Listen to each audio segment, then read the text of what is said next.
JKC खबर अब तक में आप सभी का स्वागत है। मैं हूं आपके साथ नीरू शर्मा। खबर अब तक में आगे बढ़ने से पहले आइए नजर डालते हैं इस वक्त की प्रमुख सुर्खियों पर। अखिल भारतीय विद्यार्थी परिषद द्वारा आज जम्मू विश्वविद्यालय के बाहर किया गया और सरकार पर आज Jammu Kashmir transport welfare association द्वारा विभिन्न मुद्दों के समाधान को लेकर किया गया पत्रकार वार्ता का आयोजन।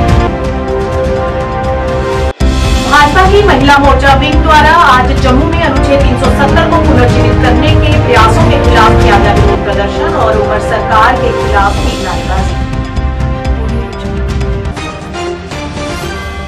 अब समाचार विस्तार से। विधानसभा में असंवैधानिक प्रस्ताव को पारित करने पर अखिल भारतीय विद्यार्थी परिषद द्वारा आज जम्मू विश्वविद्यालय के बाहर विरोध प्रदर्शन किया गया। प्रदर्शन का नेतृत्व कर रही अक्षय बिलोरिया ने कहा कि जम्मू का युवा प्रस्ताव पारित होने के बाद रोष में है। उन्होंने कहा कि इसे तोड़ने में केंद्र में मौजूद सरकार को कड़ा संघर्ष करना पड़ा और उमर सरकार के आते ही उन्होंने इस पर राजनीति करनी शुरू कर दी। वो कश्मीर हमारा है, जो कश्मीर हमारा है, जो हुए बलिदान मुखर्जी, वो कश्मीर हमारा है, जो कश्मीर हमारा है। गोली मारो गोली मारो सालों को।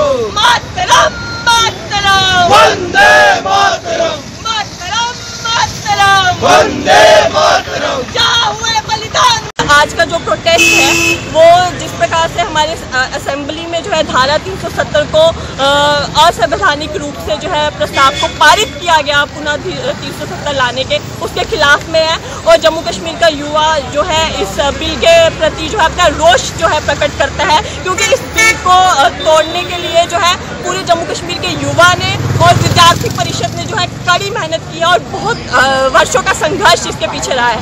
परंतु उमर अब्दुल्ला सरकार में आते हैं और वो अपने आप को सुप्रीम कोर्ट से भी ऊपर समझने लगते हैं, क्योंकि सुप्रीम कोर्ट की मान्यता जो है धारा 370 की निरस्तता को जो है वो मिली हुई है। तो क्या उमर अब्दुल्ला जम्मू कश्मीर को पुनः 70 साल पहले वाला जो है जम्मू कश्मीर बनाना चाहते हैं? क्या वो चाहते हैं कि जम्मू कश्मीर का और कश्मीर का युवा पुनः एक बार अपने हाथों में पत्थर पकड़े? क्योंकि उनके आने के बाद से ही जम्मू कश्मीर में जो आतंकवादी घटनाएं हैं वो भी बढ़ती हैं।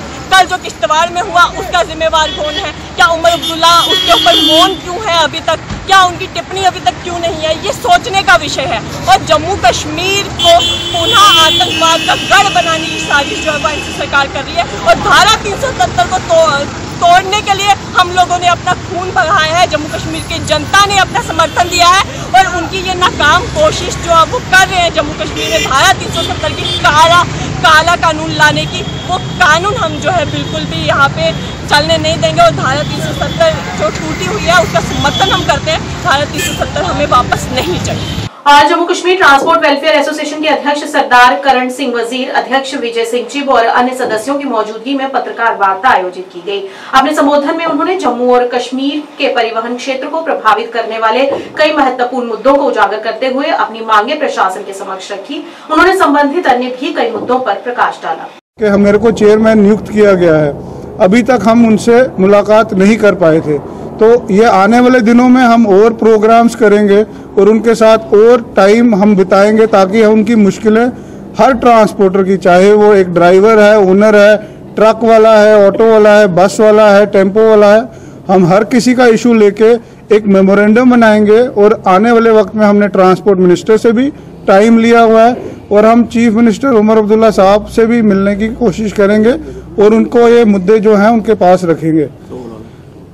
हमारे कुछ जो मैं आपसे आज ये भी शेयर करना चाहता हूं कि कल का जो हमारा प्रोग्राम था वो एक बड़ा ही पारिवारिक रूप का प्रोग्राम था, जिसे खराब करने के लिए कुछ शरारती तत्व भी बीच में लाए गए।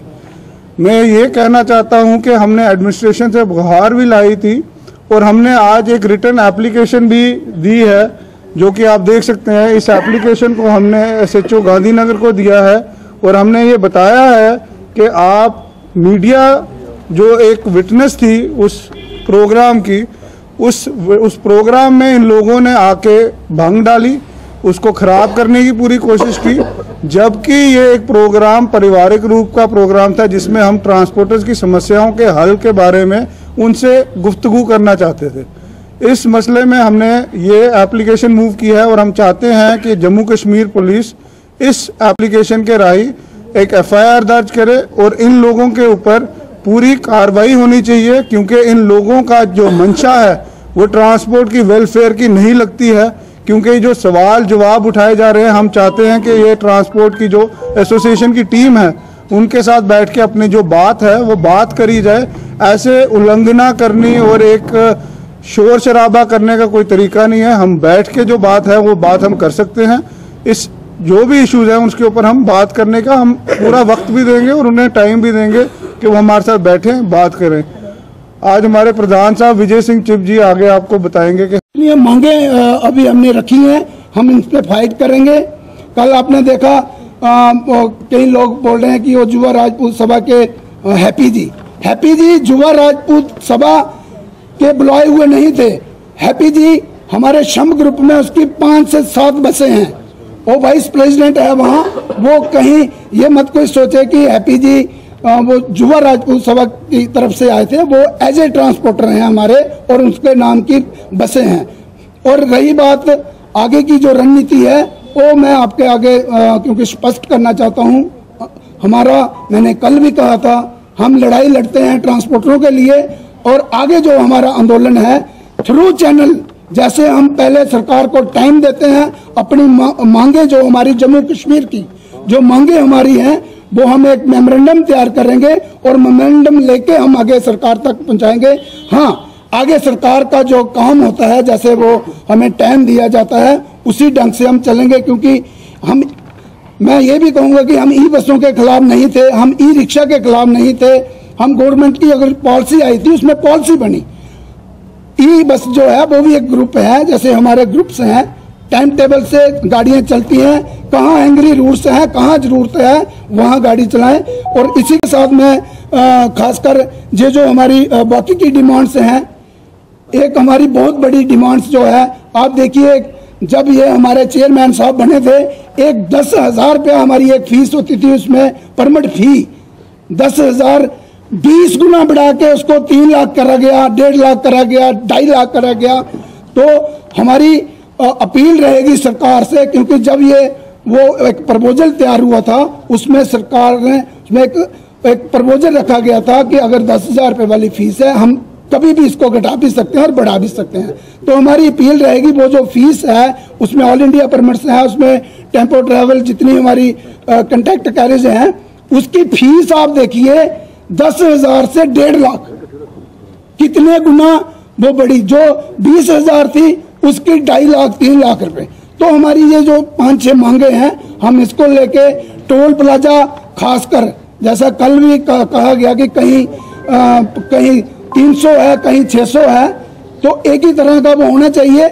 उसके लिए भी हमने वो फाइट हम सरकार, क्योंकि मेमोरेंडम जब तैयार होगा तो जब हम चलेंगे, मुझे लगता है कि सरकार अब न्यूली जो सरकार बनी है बहुत बड़ा दायरा है ट्रांसपोर्टरों का, ये कोई छोटा नहीं है। 5 से 7 लाख हमारी ट्रांसपोर्ट है, ये कोई 10-20 हजार गाड़ियां नहीं है, एक बहुत बड़ा इंडस्ट्री इसे माना जाता है। भाजपा महिला मोर्चा की कार्यकर्ता द्वारा आज भाजपा मुख्यालय त्रिकुटानगर जम्मू में अनुच्छेद 370 को पुनर्जीवित करने के प्रयासों के खिलाफ विरोध प्रदर्शन किया गया। प्रदर्शनकारियों ने नेशनल कॉन्फ्रेंस और कांग्रेस के खिलाफ नारेबाजी की, उनका पुतला भी फूंका और 370 पुनर्जीवित करना असंवैधानिक बताया।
कर रहे हैं कि इन्होंने इन्होंने स्टेट में हमने 7 अगस्त 2019 में ये हट गया था। पहले स्टेट ने पास किया, फिर पार्लियामेंट ने पास किया, इस पे सुप्रीम कोर्ट ने मोहर लगा दी। लेकिन अब इन्होंने इसी बेस पे ये इलेक्शन जीता है एनसी ने कि हम 370 वापस लाएंगे। जैसे ही इन्होंने अपनी पहली असेंबली शुरू की तो यह 370 को वापस ले। ये सिर्फ ये खेल खेल रहे हैं कि इनके पास नंबर है। ये थोड़ा मतलब है, अगर नंबर तो गलत बातें भी मनवाएंगे। ये नहीं हो सकता और नहीं होगा, हम नहीं होने देंगे। हम यहाँ एकजुट में खड़े हैं, खाली महिला मोर्चा नहीं, सारा जम्मू पूरा खड़ा है। तो हम ये नहीं होने देंगे और नहीं होगा, क्योंकि ये संविधान में लिखी हुई कानून था। ये टेम्परेरी था, टेम्परेरी थोड़ी देर के लिए था, इन्होंने इसको परमानेंट बना दिया।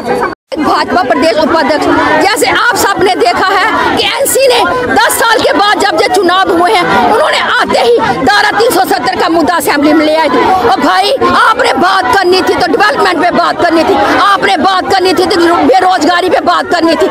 अगर धारा 370 माननीय पार्लियामेंट में ये बिल पास हो गया है, सुप्रीम कोर्ट ने इसके ऊपर मोहर लगा दी है। क्या मैं पूछना चाहती हूँ, जम्मू कश्मीर की असेंबली इनसे पार्लियामेंट से और सुप्रीम कोर्ट से ऊपर है क्या? ये पॉलिटिकल स्टंट है। जैसे कल मोदी जी ने भी बोल दिया है कि धारा 370 कब्रिस्तान में चली गई है, वो हरगिज़ वापस नहीं आ सकती है। और जिस तरह से स्पीकर ने अपना जो रोल अदा किया है, स्पीकर किसी पार्टी का नहीं होता है, लेकिन स्पीकर एक एनसी के लीडर के नाते उन्होंने एक मार्शल लॉ लागू किया। किस तरह से उन्होंने एक हमारे हारने वाले विधायकों को उठा के बाहर निकाला है। यह है कि जम्मू की आवाज़ को बंद करना चाहते हैं, लेकिन जम्मू का हर एक कार्यकर्ता, जम्मू का हर एक वोटर, हर एक जनता बात बीजेपी के साथ है। उन्होंने बीजेपी 2.5 शेयर बीजेपी के असेंबली में भेजे हुए हैं, वो जम्मू कश्मीर की पहरेदारी कर रहे हैं। एसएसपी ट्रैफिक ग्रामीण कश्मीर रविंद्रपाल सिंह ने उत्तरी कश्मीर के डीएसपी ट्रैफिक मुजाहिद नजीर के साथ यात्रियों के बीच बढ़ती चिंताओं का जवाब देते हुए यातायात की स्थिति का आकलन करने के लिए बारामूला के पट्टन में गहन निरीक्षण किया। इस यात्रा का उद्देश्य क्षेत्र की भीड़ भाड़ वाली सड़कों पर यात्रा करने वाले यात्रियों को होने वाली कठिनाइयों का समाधान करना रहा। निरीक्षण के दौरान एसएसपी रविंद्रपाल सिंह और डीएसपी मुजाहिद नजीर ने यात्रियों से बातचीत की और यातायात नियमों के पालन के महत्व पर जोर दिया।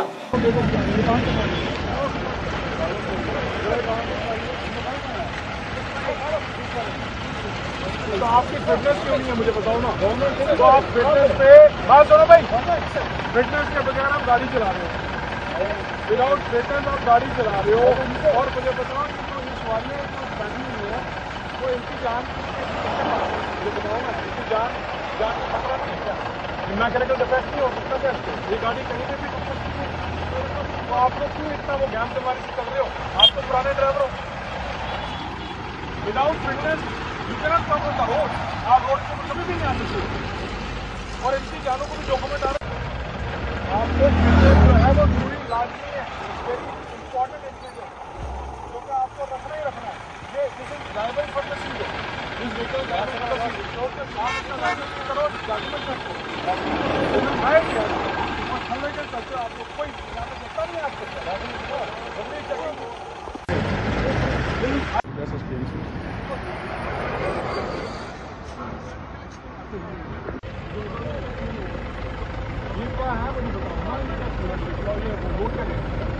वोट क्या रहेगा? पैसेंजर बताया आप लोगों ने ऊपर क्या सामान क्या रखा है मुझे बताओ। ये देखिए ऊपर ओवर हाइट कंडीशन है, ये रोड के लिए आप कहाँ जा रहे हो?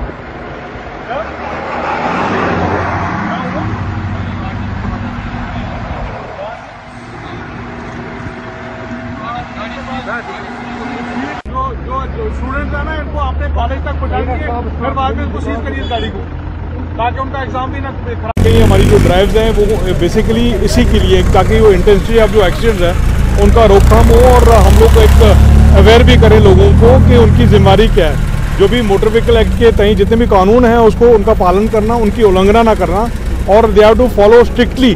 तो इसीलिए हम लोग यहाँ पे आए हुए हैं आज। पलानन एरिया जो है हमारा पटन सिंहपुरा का, उस एरिया में ये एक ड्राइव है स्पेशल और हमारे जो अमला है वो भी आया हुआ है यहाँ पे। और इनफैक्ट हम लोगों ने कम से कम 3-4 गाड़ियाँ अभी सीज भी की। और इसी संदर्भ, इसी कंटेक्स्ट में देखिए, विदाउट फिटनेस के सामने आपके एक मिनी बस है, it is not processing the fitness certificate, तो ये लाइबल है अभी ये सीजर के लिए। और एक स्कूटी भी जिसके डॉक्यूमेंट ही नहीं है और टीनेजर चला रहा था, और यही कुछ कारण है। विदाउट सीट बेल्ट जैसे हैं, ये क्रैश हेलमेट नहीं पहनते हैं ये लोग, ओवर स्पीड, अभी आप देख लें कितनी स्पीड में आ रहे हैं और हम लोग कितने नज़दीक में खड़े हैं, तभी भी दे वांट टू ओवरटेक अस, और ऐसा लगता है कि जैसे हमारे ऊपर ही चढ़ रहे हैं। तो ये चीज़ें हैं जो ओवर स्पीड का सबब जो है, और रैश एंड नेग्लिजेंट ड्राइविंग है, और जो पालन नहीं करते, आपका हेलमेट नहीं पहनते हैं, सीट बेल्ट नहीं पहनते हैं, और रॉन्ग लेन में जो ड्राइव करते हैं, यही हमारे कारण है कुछ जो कि एक इंटेंसिटी ऑफ एक्सीडेंट जो बढ़ रहे हैं। और लोगों को मुझे समझ नहीं आ रही कि होड़ क्यों है जल्दी जाने की। हाँ, सबको अपने ऑफिस जाना, अपने घर जाना, अपनी डेस्टिनेशन पे पहुंचना, but they should limit to their speed. जितना अगर वो स्पीड को बिल्कुल लिमिट में रखेंगे, तरीके से चलेंगे, सलीके से चलेंगे, हमारे जो एक्सीडेंट्स हैं वो ख़त्म हो जाएंगे। और दूसरी बात, टीनेजर्स देखें, अभी टीनेजर्स भी बाइक्स पे आ जाते हैं और हेलमेट भी नहीं पहनते हैं, ना ही उनके पास एक तो डीएल होती है क्योंकि they are not attain the prescribed age to cover that, वो भी नहीं है। और इनके पेरेंट्स को भी मैं एक एडवाइस देना चाहता हूँ, रिक्वेस्ट करना चाहता हूँ कि आपने जो बाइक्स मत दीजिए, इनको अपनी 4 व्हीलर पे ना चढ़ने दीजिए जब तक इनके पास डीएल ना हो। और दूसरी बात ये भी है कि रॉन्ग लेन में मेरे को लगता है कि मैक्सिमम जो हमारा है, जो लैटरल्स हैं, जो कट्स हैं, उसके ऊपर भी ये लोग ना दाएं देखते हैं ना बाएं देखते हैं और खड़े के साथ निकलते हैं। और ये भी एक बहुत बड़ा रीज़न रहता है कि एक्सीडेंट का और हेड ऑन कोलिजन का भी ये वाला एक बहुत बड़ा सबब रहता है। तो कट्स के दौरान जो है इनको they should follow the rules, they should act swiftly, देखना चाहिए इनको, दाएं बाएं देखना चाहिए, तभी जाके इनको मुड़ना भी चाहिए, या मोड़ काटने पे। और हाईवे पे खुदारा ये कभी भी मोड़ ना काटें हाईवे पे आके, क्योंकि एक ऑब्स्ट्रक्शन का बहुत बड़ा सबब बनता है।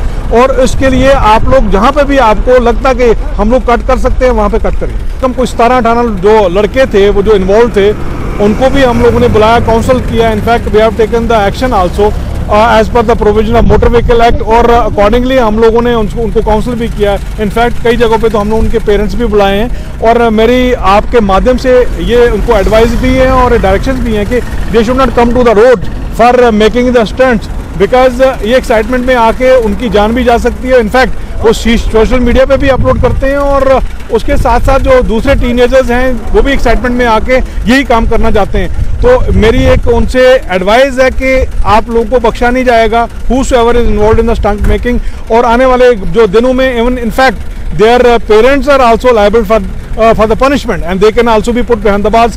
और ये मेरी वार्निंग है इनको, जितने भी स्टंट मेकर्स हैं यहाँ पे। और इनफैक्ट हम लोगों ने गाज भी गिराई है उनके ऊपर, और कई जगहों पे हमने देखा कि यहाँ पे काफ़ी, देखिए ट्रैफिक जो एक तो बोटलनेक है, आपका पूरा का पूरा मार्केट एरिया जो है उसमें एक तो आपका रॉन्ग लेन जो है, रॉन्ग साइड जो पार्किंग है वो सबसे बड़ा कारण है। वहाँ पे आपके जितने भी पटरी फरोश जो है, वहाँ पे हॉकर्स हैं, वहाँ पे वेंडर्स हैं, वहाँ पे वो भी ऑलमोस्ट रोड के किनारे पे ही हैं। इनफैक्ट मैंने कम से कम 3-4 महीने पहले एक ड्राइव भी किया था, और काफ़ी वो रिमूव भी किए थे। म्यूनसिपल इदारा जितना भी है, हमें सिविल एडमिनिस्ट्रेशन, उनसे भी हम रुजू करेंगे ताकि वेंडर्स वगैरह को भी कोई प्रिस्क्राइब जगह दे दें, और हमारा जो एरिया जो पड़ता है पार्किंग का एरिया या जो भी फुटपाथ है वो खाली हो। और इनफैक्ट वहाँ पे भी हमें और कुछ बैरियर लगाने की भी जरूरत पड़ेगी, ताकि बीच में जो है डिवाइडर अभी कई जगहों में वहाँ पे कट चुके हैं। और इनफैक्ट आप खुद ही देखिए कि उसका गोला भी बिल्कुल छोटा है और थोड़ा सा बोटलनेक है पहले से ही है। तो हमारी कोशिश रहेगी, मैं आर्गूमेंट करूँगा, स्टाफ भी मैं दे रहा हूँ। इनफैक्ट डिस्ट्रिक्ट लेवल से भी हमें कुछ नफरी मिली हुई है, तो हम लोग कोशिश करेंगे कि इवनिंग के टाइम पे वहाँ पे आर्गूमेंटेशन से ये जो कंजेशन है ये ख़त्म हो, डिकंजेस्ट रहे। आखिर में लोगों के यहाँ पे रूरल एरिया की जितनी भी डिस्ट्रिक्ट हैं, उनके जितनी भी आवाम यहाँ पे हैं, जो भी यहाँ पे कम्यूटर्स हैं, चाहे वो ड्राइवर हजरात हैं, they have to follow the rules and regulation of the traffic, ताकि वो भी हमें ताउन करें और हम भी उनके साथ एक फ्रेंडली वे में हम लोग बिहेव करेंगे उनके साथ, ताकि ये जो इंटेंसिटी ऑफ एक्सीडेंट्स है, जो फैटलिटी है, ये ख़त्म करें और एक्सीडेंट्स को हम लोग ज़ीरो करें, zero tolerance to the accidents. ये तभी हो सकता है कि आप लोग एक अच्छे शहरी का एक हमें ये दे दें, फ्राइज जो है वो सरंजाम दें, जब भी ओवरलोडिंग जो जहाँ पे भी गाड़ी होती है उसमें ना बैठें। विधायक सोनावारी हिलाल अकबर लोन ने आज सुंबुल सोनावारी के सामुदायिक स्वास्थ्य केंद्र अस्पताल में एक बहुप्रतीक्षित डायलिसिस यूनिट का उद्घाटन किया। ये सुविधा सोनावारी के विभिन्न क्षेत्रों के रोगियों की लंबी समय से चली आ रही मांग थी, जिन्हें पहले डायलिसिस सेवाओं तक पहुंचने के लिए श्रीनगर, गांदरबल और बारामूला की यात्रा करनी पड़ती थी। उद्घाटन समारोह में उप निदेशक स्वास्थ्य HOD SKIMS, मुख्य चिकित्सा अधिकारी डॉक्टर सलाथिया, ब्लॉक चिकित्सा अधिकारी हाजिम डॉक्टर इदरीस अहमद सहित प्रमुख अधिकारी उपस्थित रहे।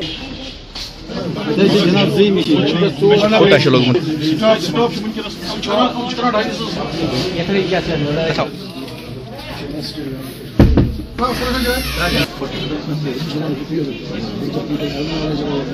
हमने इसलिए तो सेल्स है, ये लाख रुपए सेल्स है। अच्छा हाँ डॉक्टर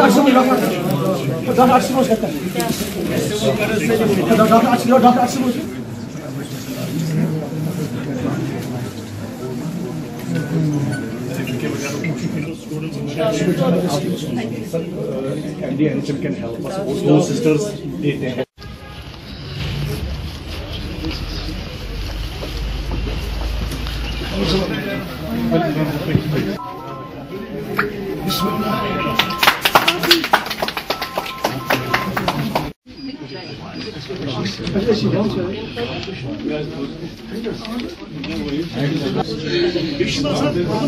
हमारा एरिया जो बड़ा एरिया है और इसमें डायलिसिस जो कर रहे हैं जो पेशेंट्स वो है 100 के करीब, तो ये या गांधरबल जाते थे या सोपोर या उनको कहीं और जाना पड़ा था, दूर इलाकों में श्रीनगर जाना पड़ा था। तो मैं इसके I was pursuing this case. चलो अल्हम्दुलिल्लाह आज जो डायलिसिस मशीन जो आई है इसका हमने इफ्तिताह किया आज। तो मैम भी आई थी, ये भी CMO साहब भी आए हैं, ये BMO साहब भी यहाँ पे थे, सारा स्टाफ यहाँ पे था। तो मैंने इनको कहा कि अगर किसी चीज़ की ज़रूरत पड़ेगी या इसको ऑगमेंट करना है तो इंशाल्लाह आगे करेंगे, धीरे धीरे इंशाल्लाह सब कुछ ठीक होगा। तो इन पेशेंट्स के लिए मेरी खुशखबरी है, जिन पेशेंट्स को डायलिसिस की ज़रूरत पड़ती है तो अब सारा कुछ फ्री हुआ है, डायलिसिस में कोई पैसा नहीं देना पड़ता है, सारा कुछ फ्री है। तो अल्हम्दुलिल्लाह आज हमने डायलिसिस का जो मशीन है ये और स्टार्ट की है। तो आगे भी इंशाल्लाह जितनी भी यहाँ कमी पेशी होगी, मैंने CMO साहब को भी, ये डिप्टी डायरेक्टर मैम को भी कहा और हमने वो नोट डाउन किया क्या क्या चीज़ें हैं जो जिससे यहाँ की जो इंफ्रास्ट्रक्चर है वो इम्प्रूव हो और लोगों को सहूलियत मैसर हो। GMC commissioner doctor Devansh Yadav ने स्वच्छता परिदृश्य का जायजा लेने और स्वच्छता कर्मचारियों की उपस्थिति की जांच करने के लिए GMC सीमा के विभिन्न वार्डों का दौरा किया। उन्होंने वार्ड नंबर 30, 31, 32, 40, 41 और 61 और आसपास के क्षेत्रों में औचक निरीक्षण किया और कहा कि आने वाले दिनों में इस कनाल को फिर से साफ सुथरा कर पुनर्स्थापित करेंगे। इस मौके पर उन्होंने लोगों से अपील करते हुए घरों और दुकानों का कचरा खुले में या पानी के स्रोतों में न डालने को कहा।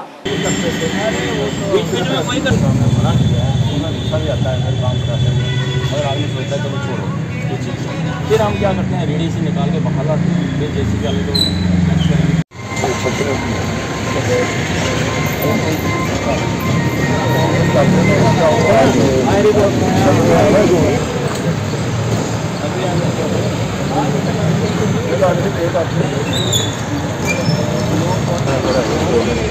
तेईस लोग आया 25 में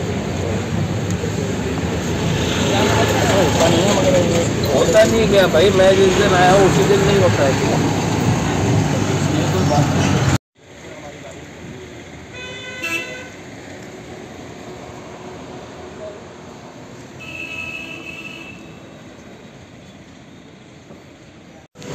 आज हम लोग तालाब तिलो और उसके आसपास के सभी इलाकों में सैनिटेशन को देखने के लिए आए हैं और जैसा कि आप लोग देख सकते हैं कि ये एक इरिगेशन कनाल है जिसमें काफ़ी सारे लोग आसपास के अपना वेस्ट डाल रहे हैं। हमारे सैनिटरी ऑफिसर्स और म्यूनिसिपैलिटी के सभी लोग आसपास के सभी घरों को और बिजनेसेस को सेंसिटाइज करेंगे कि कैसे उनके डोर टू डोर कलेक्शंस जब हो रहे हैं तो खुले में और ख़ास तौर से वाटर बॉडीज़ में कचरा डालना ठीक नहीं है, क्योंकि ये सारा पानी आगे जाके खेतों में पहुंच रहा है और अभी इस कनाल की हालत भी काफ़ी ख़राब है। तो आने वाले दिनों में हम लोग इरिगेशन फ्लड कंट्रोल के साथ मिलके इस पूरी कनाल को रेस्टोर कराएंगे और कोशिश करेंगे कि इसको अपने ओरिजिनल शेप में लाया जाए और कहीं ना कहीं वेस्ट मैनेजमेंट का सिस्टम भी इम्प्रूव किया जाए, जिससे कि खुले में कूड़ा कनालों में बाकी जगहों पे ना डले और पानी जो हमारा है वो साफ रहे। SHO गाड़ीगर हरजिंदर सिंह ने आज अपने क्षेत्र में नाका लगाया और सभी वाहनों के दस्तावेजों की जांच की। इस मौके पर उन्होंने नशा तस्करों को भी गिरफ्तार किया है जो इलाके में इसे शरेआम बढ़ावा दे रहे थे और साथ ही कुछ वाहनों को भी जब्त कर लिया गया है। इस मौके पर स्थानीय लोगों ने उनके इन प्रयासों को खूब सराहा है। चौकी अफसर जिंदाबाद।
मेंढर विधानसभा क्षेत्र में विकास प्रक्रिया पूरी तरह से ठप है। मेंढर की विभिन्न सड़कों पर अमानक प्रक्रिया ब्लैकटॉप का कार्य चिंता का विषय बना हुआ है। इस दौरान कफील खान, अध्यक्ष टैक्सी यूनियन मेंढर, ने संबंधित प्रशासन से अपील की है कि एक टीम बनाकर निर्माणाधीन सभी सड़कों का निरीक्षण किया जाए और मानक पद्धति के अनुसार मेंढर की सड़कों की मरम्मत की जा सके, ताकि यहाँ के लोगों को कठिनाइयों और कष्टों का सामना न करना पड़े। इससे पहले भी उठाता आया हूँ, आज भी ये आपके माध्यम से आवाज उठा रहा हूँ। देखिए, सबसे बड़ी ये एक बड़ी नाअहली की बात है कि यहाँ पर जो बीटी डाल रहे हैं, खासकर इस मौसम में बीसी जो भी यहाँ पर देखें आप, डाक बंगला रोड पे कल आवाज़ आपने सुनी, यहाँ पर मीडिया हज़रात ने जो है चैनल पे चलाया और तहसीलदार साहब ने जो है इंश्योर किया कि ये गैर मियारी काम हो रहा है। और आड़ी आप PMGSY जो है आड़ी 3 किलोमीटर चले जाएं, वहाँ से एक मल्ला डमाला टू मल्ला बेरा में एक रोड जाती है। आज रात को उसमें बीटी पड़ रही थी। रात के 10 बजे में वहाँ गया, मैंने देखा ये जो चोरी काम हो रहे हैं, ये गैर मियारी काम हो रहे हैं, ये सब स्टैंडर्ड काम हो रहे हैं, ये मियारी काम नहीं हो रहे हैं। क्यों कि यहाँ पर एक्जिन साहब हैं, वो बैठे हैं यहाँ पर मौके पर, क्योंकि ये सब डिवीज़न है। यहाँ पर एक्जिन साहब की नज़र होनी चाहिए, AW साहब की नज़र होनी चाहिए, यहाँ पर जो कंसर्निंग जेई हैं उनकी नज़र होनी चाहिए। क्यों कि ये जो मेरे भाई गाड़ियाँ चलाते हैं यहाँ पर ये पैसेंजर टैक्स देते हैं, ये पैसेंजर टैक्स का पैसा जो है यहाँ पर बीटी डाली जाती है। ये जो भी कॉन्ट्रैक्टर यहाँ पर कोई काम करता है तो वो पैसा कहाँ से लेता है? इन गरीब मुस्लिम भाइयों का पैसा लेता है वो। और दूसरा, मैं आपके माध्यम से ये रिक्वेस्ट करूँ कि यहाँ पर इस वक्त जो सेंट्रल सरकार है और इस वक्त जो हमारी मरकजी जो है हमारी जम्मू कश्मीर की जो सरकार है, ये इनकी तरफ से जो है फंडिंग बहुत ज़्यादा आ रही है और ये पैसा जो है गैर मियारी तरीके से यहाँ पर लग रहा है। तो इसका मतलब यही है कि यहाँ पर इनकी मिली भगत से ये काम हो रहे हैं। ये डिपार्टमेंट चाहे PMGSY हो, चाहे इसमें RNB हो, क्यों कि यहाँ पर रात के इवज में जो है यहाँ पर बीटी डाली जा रही है। क्योंकि तहसील मेंढर के अंदर जब भी कोई बीटी यहाँ पर डाली जाती है तो वो रात के इवज में डाली जाती है।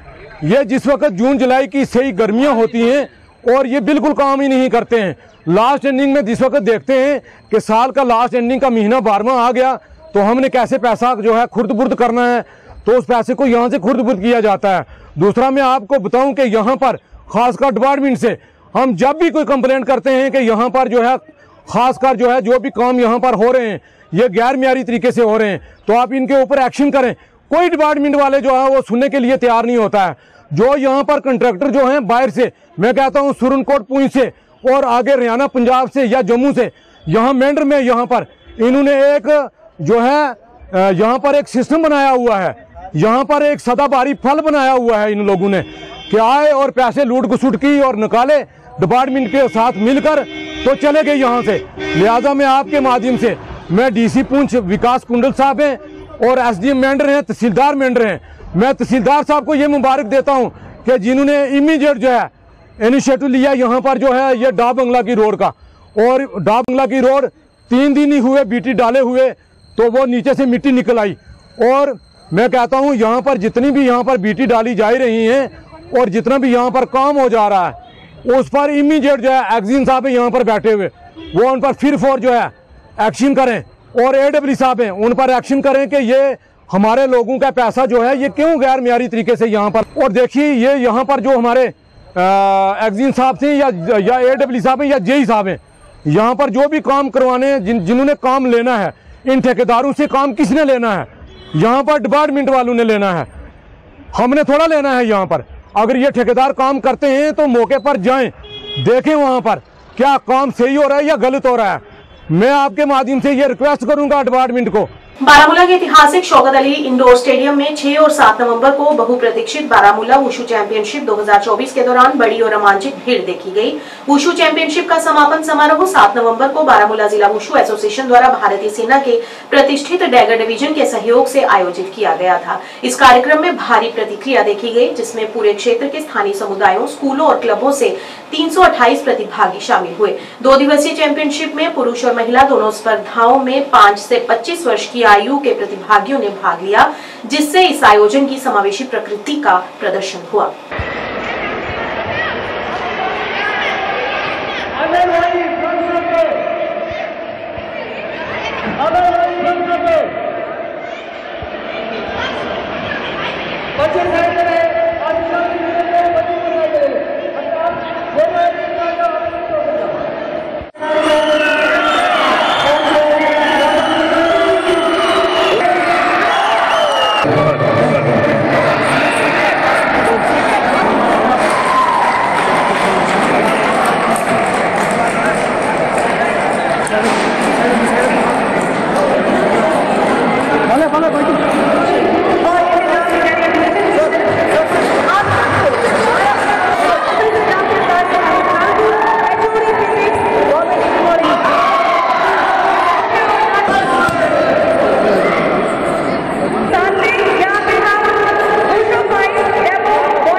ठीक।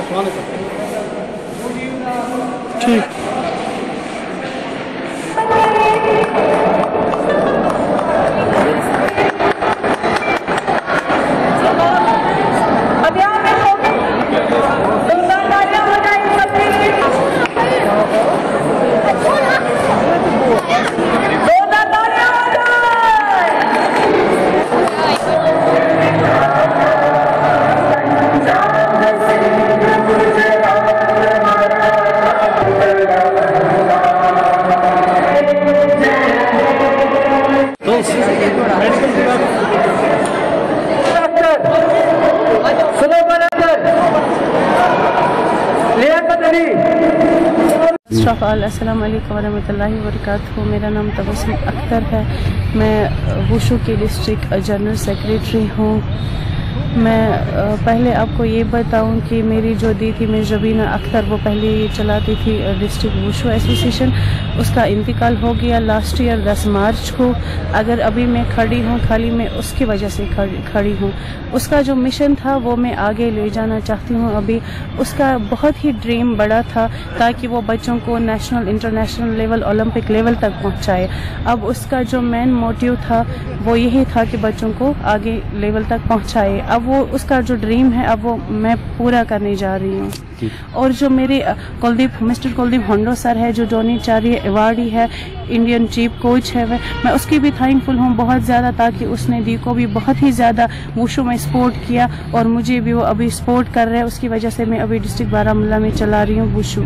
आज हमारी क्लोजिंग सेरेमनी थी। मैं थैंकफुल करना चाहती हूँ सीओ साहब को और प्रोफेसर सर को, डिग्री कॉलेज बारामूला के, वो मेरे दोनों गेस्ट थे।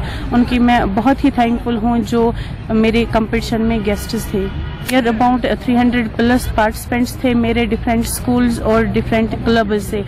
सर एक्चुअली इशू ये था कि जो लास्ट टाइम मैसेज आया था बच्चों के 9 तक फाइनल एग्जाम्स होगी, उस वजह से भी आधे बच्चे आ नहीं पाए। अदरवाइज जो मेरा ये था कि मैं सोच रही थी 500 प्लस बच्चे आ जाएंगे मेरे कंपटीशन में। रीज़न ये था कि एग्जाम्स हो गए बच्चों के। पोजीशन लाई AHP सोपोर ने, सेकंड पोजीशन शाही हमदान सोपोर ने और third position KC academy Baramulla ने लाया।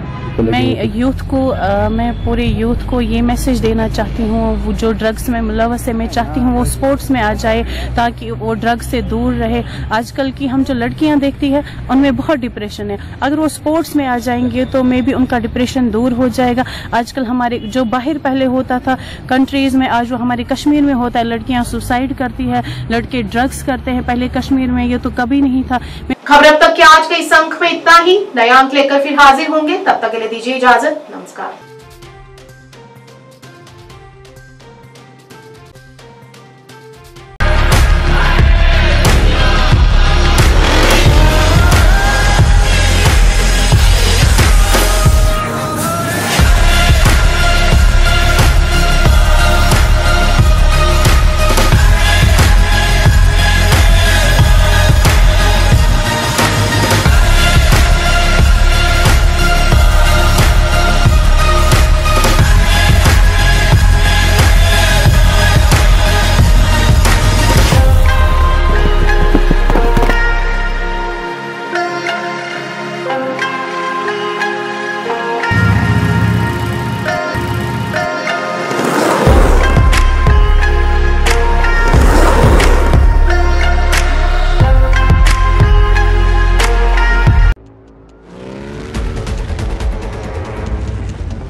What did you see?